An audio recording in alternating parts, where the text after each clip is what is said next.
Well, it may not feel like it with the recent snowstorms, but the end of winter is on its way eventually. And that means maple syrup farms around the country are gearing up for production. On this week's Northwoods Adventure, Anthony Scott shows us that making your own maple syrup can have some sweet benefits.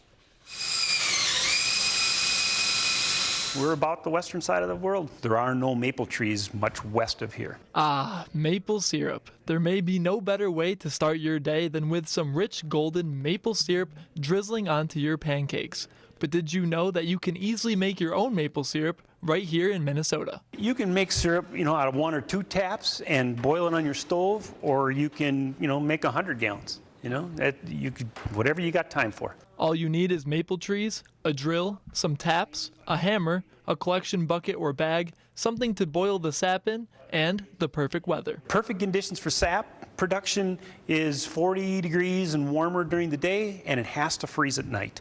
If it freezes at night, it makes sap in the trees flow. Once you have your taps in the trees, you collect the sap, boil out most of the water, and you're left with maple syrup. And in Minnesota, the sap is rich with sugar, making it a little easier to turn sap into syrup. Here in Minnesota, we're lucky. We get a very rich concentration of sugar in our sap. We get 3%, is not uncommon. If you go to Wisconsin or New York or farther east, you'll be lucky to get 2%.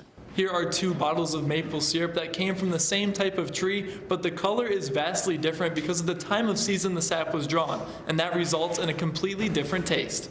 The first sap that you get out of a tree will be very light flavored, very light maple flavor, and almost a vanilla taste.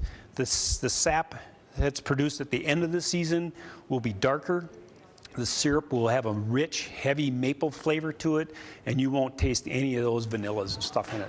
Producing your own maple syrup can be a great family event as well. My son and I have talked about wanting to do that a few times, but you tend to get overwhelmed when you're trying to look at just starting something you've never seen done before. So it was really good to be able to actually drill into the stump that they had and see exactly how far in to go and what to do. The maple syrup season doesn't last long, but it leaves you with a sweet reward at the end. Reporting from Brainerd for this week's Northwoods Adventure, Anthony Scott, Lakeland News.